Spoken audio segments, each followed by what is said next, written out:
Hi friends, welcome to Easy Embryology Cross Anatomy channel. Today in this video we are going to learn about germinal period, that is second week of the germinal period. Okay, now we'll move on to the videos. So germinal period is the one it extends after fertilization to the third week. So now already we have seen the first week in the previous video. Now we are going to see the second week of germinal period, right?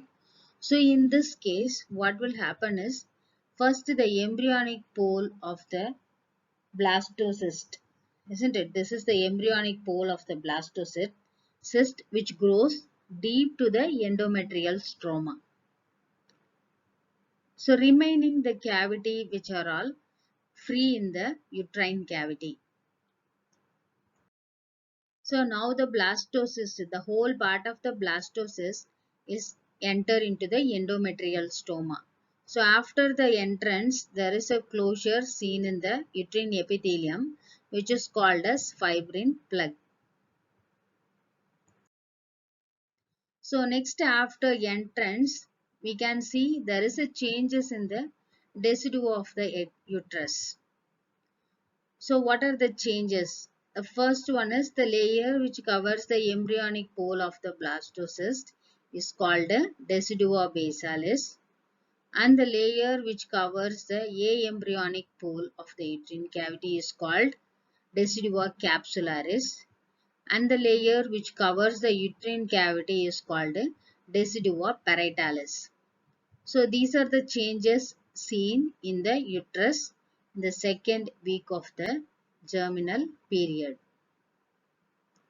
So in this thing, what we are going to see is, we are going to see the changes in the trophoblast and changes in the embryoblast.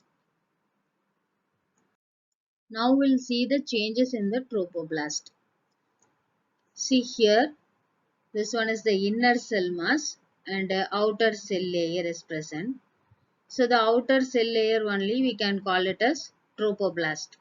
This trophoblast is differentiated into cytotrophoblast and syncytial trophoblast. Cytotrophoblast is the inner layer which is mononucleated cell layer, whereas syncytial trophoblast is the outer layer which is a multinucleated protoplasmic mass-like structure which has no limiting membrane. Okay, so these are the two changes first we are going to see in the trophoblast. Here the outer layer is the syncytial trophoblast. In this we can see many space like structure, a cavity like we are seeing, that is nothing but lacuna. Between the lacuna, the area we can call it as trabeculae. So next what is the change will occur is, this lacuna is filled with the blood from the uterine artery. So this will become the maternal blood when the development of the embryo occurs. So from the cytotrophoblast, a villi-like structure is arising.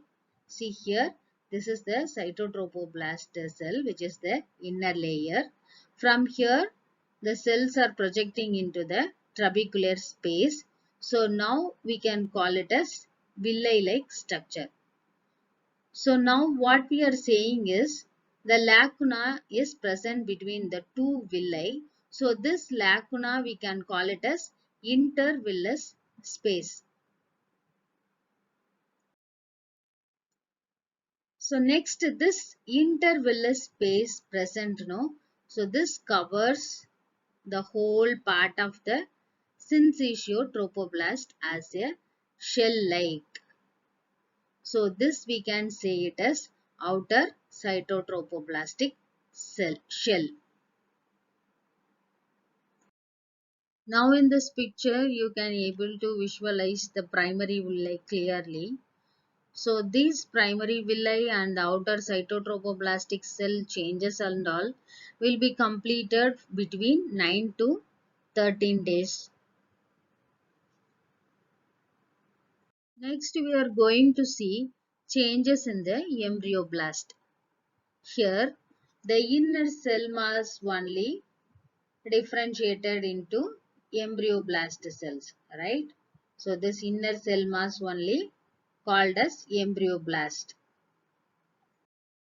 So this inner embryoblast which is differentiated into two layers, that is outer columnar cell layer like structure can be seen, that is called primitive ectodermal cell, and then the inner layer, isn't it? This inner layer which just looks like a flat and polyhedral, or we can say it as a cuboidal cell layer which is called endodermal cell layer.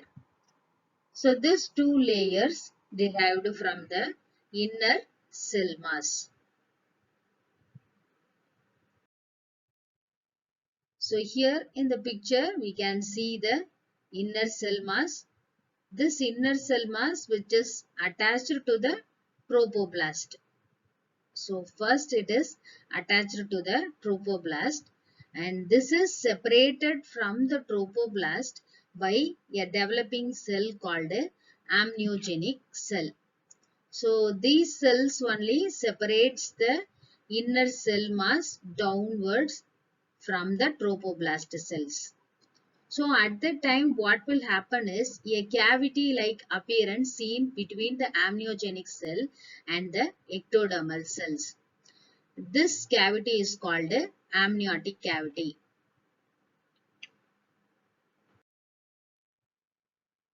Next change what will happen is, next this one is the endodermal cell layer or hypoblast cell layer, right? So this endodermal cell layer, what will happen is a proliferation of cell from the endodermal cell layer is comes downwards, we can able to see here. So this formation is called a formation of Husser membrane.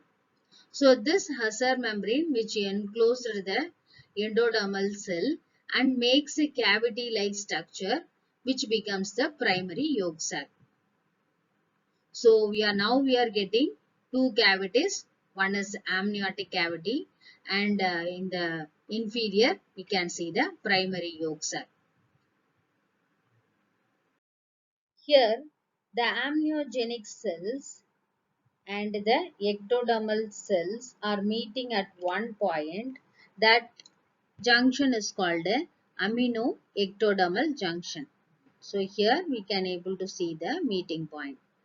And the next thing what will happen is a primary extra embryonic mesoderm is appear between the trophoblast cell and between the two cavities, between the amnion and the primary yolk sac. So between these two, a extra embryonic mesoderm appearance is seen. So this looks like a cavity like structure present between the cells. These are all enclosed. These are all communicate with each other and form a single coelom like structure. So that is called as extra embryonic coelom. So this extra embryonic coelom does not form at the caudal end, that is at the embryonic pole. We cannot able to see any extra embryonic coelom. So this part only considered as a communicating stalk. In future this will develop as a umbilical cord. Okay. So what the extra embryonic coelom will do? So this extra embryonic coelom what will do? It again differentiated into two layers. One is the somatopleuric membrane and another one is planktopleuric membrane. This somatopleuric membrane is the one which covers the amniotic cavity. The covering over the amniotic cavity is called as somatopleuric membrane, and the covering over the primary yolk sac which is called as splanchno-pleuric membrane, that is the inner layer. So here we are getting the exact picture like connecting stalk, amniotic cavity, yolk sac, and then the formation of the extra embryonic coelom. Everything can be easily visible in this picture. Next, what is the change occur is, already we have seen the primary villi which is coming from the cytotrophoblast.